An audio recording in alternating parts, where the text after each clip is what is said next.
September महिन्यातील कन्या राशी. कन्या राशी जन्मलेल्या जातकांसाठी हा महिना चढ उतारांचा असणार आहे. काही गोष्टींमध्ये तुम्हाला सावध राहावे लागेल, परंतु ह्या महिन्यात आपण तुमच्यासाठी खूप चांगला आहे.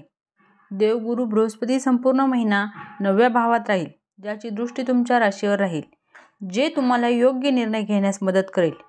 याशिवाय 9व्या भावाचा स्वामी शुक्र महाराज तुमच्या राशीत उपस्थित राहणार आहे, जे राजयोग पद्धतीने परिणाम प्रदान करण्यास सक्षम असतील. राशीचा स्वामी बुध महिन्याच्या सुरुवातीला अवघड भावात असेल, ज्यामुळे आर्थिक स्थिती सुधारण्यास मदत होईल. मात्र सूर्य 12व्या भावात आणि शनी 6व्या भावात असल्याने खर्चही वाढेल. नोकरी करणाऱ्यांनी कोणत्याही प्रकारच्या वादात पडणे टाळावे. जर त्यांनी असे करणे टाळले तर हा महिना नोकरीमध्ये चांगले यश देईल आणि लोक तुमचे काम आणि तुमची ऊर्जा पाहून प्रभावित होतील. व्यावसायिकांसाठी हा महिना चांगला राहील. व्यावसायिक स्थिती यशस्वी होतील आणि आपण आपल्या व्यवसायात प्रगती करण्यास यशस्वी व्हाल. तसेच प्रेम संबंधासाठी हा महिना पूर्वार्धात मध्यम असेल, परंतु उत्तरार्धात काही प्रमाणात सुधारणा होण्याची शक्यता आहे. विवाहितांना संमिश्र परिणाम मिळतील.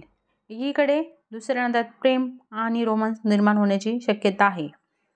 तसेच विद्यार्थ्यांना शिक्षणात चांगले परिणाम मिळतील.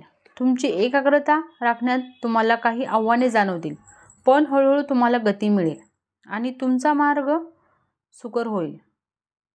कौटुंबिक जीवनात काही प्रमाणात आनंदाचे वातावरण आहे. तुम्हाला कुटुंबातील सदस्याचे सहकार्य लाभेल, ज्यामुळे तुम्हाला तुमच्या कामात यश मिळेल.